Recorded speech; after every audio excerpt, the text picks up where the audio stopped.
They say that Fort Mifflin, located just outside Philadelphia, was built by ghostly hands. It is prohibited to wander around the fort after sunset, and even during daylight hours, certain areas are off limits to visitors. There is also an old well inside the fort where, according to legend, a Civil War nurse once drowned herself. One of the most haunted locations in America, this fort dates back to 1771, and played a crucial role in the Revolutionary War. Despite its historical significance, few tourists venture beyond its main attractions. Jason had a passion for photography and historical ruins. Upon hearing about Fort Mifflin's haunted reputation, he was eager to explore it. After booking his trip, he drove from New York to Philadelphia and reached the fort early in the morning. First, he took many pictures of the entire fort from the Delaware River shoreline and then ventured inside. Jason felt like he had discovered a hidden gem. Such excitement had rarely come to him from anything else. While taking photos inside an abandoned barracks within the fort, Jason noticed unusual carvings on the ceiling. He adjusted his camera settings and started capturing images of the ceiling from one corner. He had only taken 3 or 4 pictures when suddenly, a drop of water fell on his camera lens. Jason immediately removed the lens and took out a cloth, sitting down to wipe away that drop of water. At that moment, he felt as if someone came slowly and sat right next to him. But he couldn't see anyone there. Jason had just gotten up when someone pushed him hard from behind, causing him to fall face first onto the ground. The impact was so forceful that his camera flew several feet away. Jason stood up, dusted off his clothes, and checked his camera. Despite the hard fall, there wasn't a single scratch on the camera or its lens. Relieved, he reattached the lens to check its condition and looked through the viewfinder. There, in the same corner of the room, stood a young woman in a Civil War-era nurse's uniform, smiling and beckoning him with gentle gestures. Jason had never seen anyone so hauntingly beautiful. The woman kept smiling at him. Jason lowered his camera and looked directly at the spot. But there was no one there. He raised the camera to his eye again, and through the lens the woman reappeared in the exact same position, still smiling and beckoning him to approach. Jason didn't understand what compelled him, but he began walking slowly toward the spot where the woman was visible through his lens. When he was just a few steps away, someone whispered in his ear from behind, "Meet me by the well." This was the same well that folklore claimed was where the nurse had ended her life, after losing her soldier fiancé in battle. Legend had it that soldiers would stand guard around the well to prevent others from suffering the same fate. The soil near the well was strangely reddish in color. As Jason approached the well about 50 feet away, the sound of wind in his ears became deafeningly loud. Jason took a step forward, then another. With each step, he heard a sound like someone splashing in water, matching his pace. When he began running toward the well, the splashing sounds intensified with his speed. But when he reached the well and peered inside, the sounds abruptly stopped.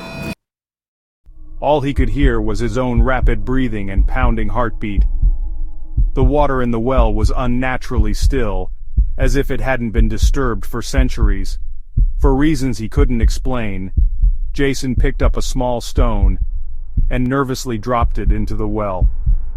As the stone fell toward the dark water, Jason felt increasingly anxious. Just before the stone touched the surface, a pale hand shot out from the water, caught the stone, and disappeared beneath the surface. As if this wasn't terrifying enough, Jason raised his camera and looked into the well through his viewfinder. There he saw the same woman, hovering just above the water's surface, smiling and beckoning him to join her. Jason's eyes widened in horror, and before he could react, Someone shoved him forcefully from behind, sending him plummeting into the well. Jason thrashed desperately, trying to keep himself afloat. Despite his efforts, he couldn't breathe properly. As his strength faded, he saw the woman slowly swimming toward him. She had just reached out her hand when Jason's eyes snapped open. He found himself lying on the floor of the barracks where he'd first been pushed. Thanking his lucky stars that it had just been a nightmare, he stood up and brushed himself off. As he reached for his camera, he realized his injuries were real. His elbows and knees throbbed with pain. Looking down, Jason noticed his shoes were covered in the reddish soil from around the well. Something compelled him to pick up his camera and look back at the spot where he'd seen the woman in his dream. With trembling hands, he raised the camera to his eye. His breathing quickened, as if he'd been running for hours. Through the lens, the woman from his nightmare was actually there, with the same eerie smile, beckoning him to approach. Jason's body went cold with fear. This time, instead of walking toward her as he had in the dream, he backed away and quickly left the barracks. As he hurried away, he heard the same splashing sounds from his nightmare.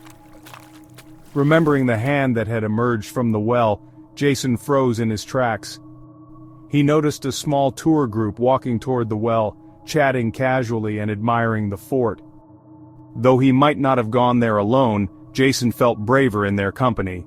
He followed behind them to the well. The group peered inside, and Jason, momentarily forgetting his fear, looked in as well. Just as Jason was convincing himself it had all been his imagination, someone whispered, "She's calling you. Go to her, go." Jason turned around and saw that the tourists with whom he'd been walking were now dressed in Civil War-era military uniforms. Panic seized him. He collided with one of the figures and fell to the ground. When he regained his composure and stood up, he saw that the ground was completely flat. There was nothing he could have bumped into. The sounds that had been so loud moments ago had ceased. An eerie silence enveloped everything. Looking down, Jason spotted several shadowy figures on the ground, slowly advancing toward him as the wind began howling again. While running, Jason fell again as if he'd tripped over something. But when he looked, there was nothing there. The shadowy figures continued to approach him, yet there were no visible people anywhere nearby. Jason ran with all his might, avoiding the eyes of other tourists, and fled straight to the parking lot. His hands trembled violently as he fumbled with his keys, dropping them twice before managing to unlock his car. He threw his camera bag onto the passenger seat, started the engine, and peeled out of Fort Mifflin's gravel parking lot, tires spitting stones in his wake. He drove recklessly, checking his mirrors every few seconds to ensure nothing or no one was following him. Only after putting several miles between himself and the fort did Jason's death grip on the steering wheel begin to loosen. His breathing, though still rapid, no longer came in desperate gasps. About 20 minutes into his drive, Jason pulled into a scenic overlook above the Delaware River. The late afternoon sun cast long shadows across the water, and in the distance, Philadelphia's skyline glittered. The normalcy of the scene helped calm his nerves. Perhaps he had imagined everything. A combination of the fort's eerie atmosphere, its haunted reputation, and his own overactive imagination. With his heartbeat finally returning to normal, Jason reached for his camera bag. If he had imagined it all, then the photos would show nothing unusual. Just an old fort, historic ruins, nothing more. The rational part of his mind assured him that ghosts didn't appear in digital photographs. That was just superstitious nonsense. He powered on the camera and began scrolling through the images. The first several were exactly what he expected. Exterior shots of the fort from the river, the entrance, some of the cannons and restored barracks. Normal, ordinary. Then he reached the photos taken inside the abandoned barracks. His breath caught as he scrolled to the image where he'd first seen the nurse. To his relief, it showed only an empty corner. Jason exhaled slowly. He had imagined it after all. But as he continued scrolling, his relief transformed into mounting dread. In the next photo, a faint silhouette was visible in the background, just a blur that could have been anything. In the following image, the figure was more distinct, unmistakably human-shaped. And in the next, she was clearly there. The Civil War nurse, standing closer to the camera, her features becoming sharper with each shot. Jason's hands began to shake again as he continued scrolling. He found photos he had no memory of taking. Images of darkened corridors within the fort, the shadows on the ground he'd seen following him, and a close-up of a sign he'd never noticed. Photography strictly prohibited in this area. His thumb trembled as he advanced to the next image. The final photo made Jason drop the camera onto his lap. It showed the interior of his car, this car, from the perspective of the back seat. In the image, Jason was slumped over the steering wheel, blood trickling from his ears and nose, his eyes open but unseeing. Dead. A cold sensation spread across the back of Jason's neck. Slowly, reluctantly, his eyes lifted to the rearview mirror.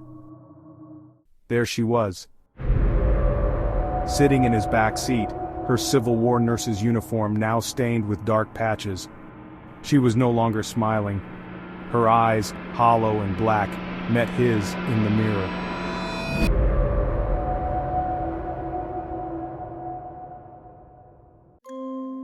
If you liked the video, please like and subscribe to the channel. Your support really means a lot.